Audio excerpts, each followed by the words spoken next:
नमस्कार दोस्तों, आप देख रहे हैं जोहार की आवाज। यहाँ हम दुनिया की बड़ी खबरों, अर्थव्यवस्था, राजनीति और ग्लोबल घटनाओं को आसान और सच्चे तरीके से समझते हैं, बिना शोर, बिना प्रोपेगेंडा, सिर्फ फैक्ट्स और गहरी रिसर्च के साथ। क्योंकि आज की दुनिया में सिर्फ खबर जानना काफी नहीं है, उसके पीछे की असली कहानी समझना जरूरी है। तो अगर आप भी दुनिया को थोड़ा गहराई से समझना चाहते हैं तो चैनल को सब्सक्राइब जरूर करें। चलिए शुरू करते हैं आज की सबसे बड़ी खबर।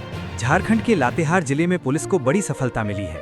सुरक्षा बलों ने प्रतिबंधित माओवादी संगठन के एक जोनल कमांडर और उसके सहयोगी को गिरफ्तार किया है, जिन पर इनाम घोषित था।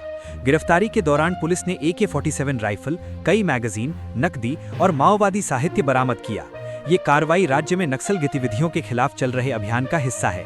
सुरक्षा एजेंसियों का कहना है कि इस गिरफ्तारी से इलाके में सक्रिय माओवादी नेटवर्क को बड़ा झटका लगा है और आगे भी इसी तरह की कार्रवाई जारी रहेगी।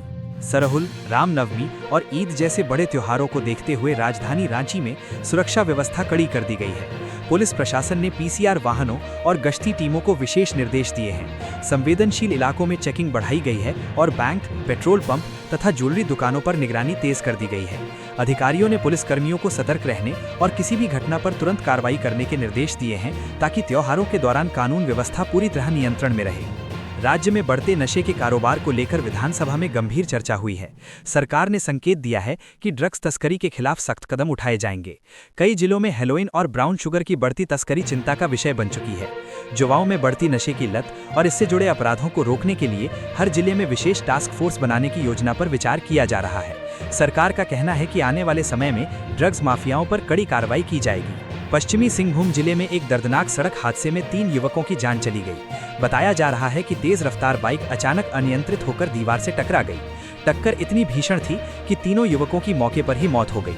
घटना के बाद इलाके में शोक का माहौल है। पुलिस ने शवों को पोस्टमार्टम के लिए भेज दिया है और हादसे की जांच शुरू कर दी है। ये घटना राजधानी रांची में ट्रैफिक जाम की समस्या लगातार बढ़ती जा रही है। शहर के मुख्य चौक चौराहों पर सुबह और शाम के समय लंबा जाम लग जाता है, जिससे लोगों को भारी परेशानी का सामना करना पड़ रहा है। ट्रैफिक पुलिस ने इस समस्या को कम करने के लिए कई नए कदम उठाने की योजना बनाई है। सिग्नल सिस्टम को बेहतर बनाने और ट्रैफिक नियमों का सख्ती से पालन कराने पर जोर दिया जा रहा है। प्रशासन का कहना है कि आने वाले दिनों में शहर में ट्रैफिक मैनेजमेंट को और मजबूत किया जाएगा।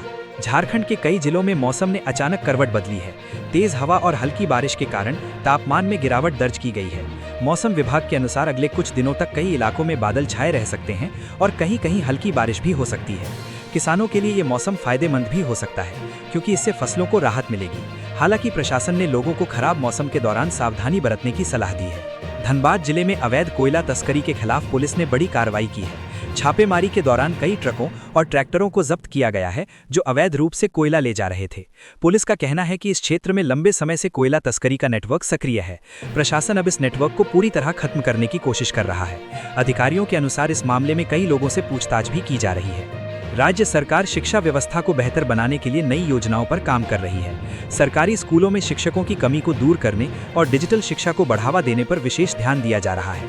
कई स्कूलों में स्मार्ट क्लास और ऑनलाइन लर्निंग सिस्टम शुरू करने की तैयारी है। सरकार का कहना है कि आने वाले वर्षों में शिक्षा के स्तर को बेहतर बनाकर छात्रों को बेहतर अवसर दिए जाएंगे। राजधानी रांची में नगर निगम ने स्वच्छता अभियान को और तेज कर दिया है। शहर के कई इलाकों में सफाई अभियान चलाया जा रहा है और लोगों को स्वच्छता के प्रति जागरूक किया जा रहा है।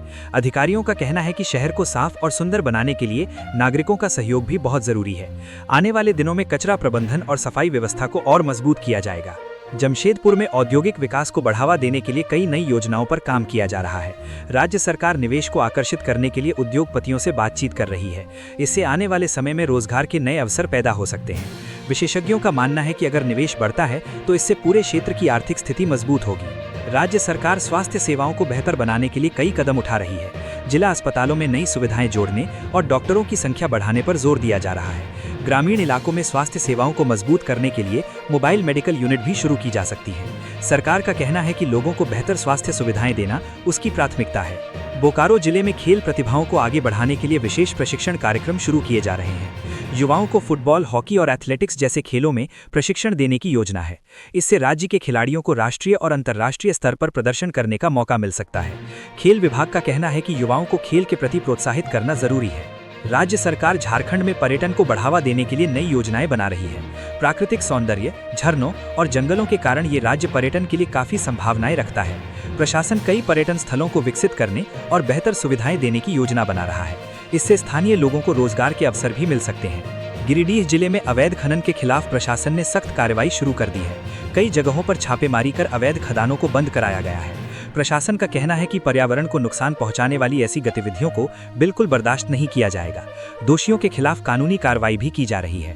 राज्य में बिजली आपूर्ति को बेहतर बनाने के लिए कई नई परियोजनाओं पर काम किया जा रहा है। ग्रामीण क्षेत्रों में बिजली पहुंचाने और पुराने बिजली ढांचे को सुधारने की योजना है। सरकार का कहना है कि आने वाले समय में बिजली कटौती की समस्या को काफी हद तक कम किया जाएगा। राजधानी रांची में बढ़ते अपराध को देखते हुए पुलिस ने सख्त कदम उठाने शुरू कर दिए हैं। कई इलाकों में रात के समय विशेष गश्त बढ़ाई गई है और संदिग्ध लोगों की जांच की जा रही है। पुलिस का कहना है कि शहर में कानून व्यवस्था बनाए रखना उनकी पहली प्राथमिकता है। राज्य सरकार किसानों की आय बढ़ाने के लिए नई कृषि योजनाएं लागू करने की तैयारी कर रही है।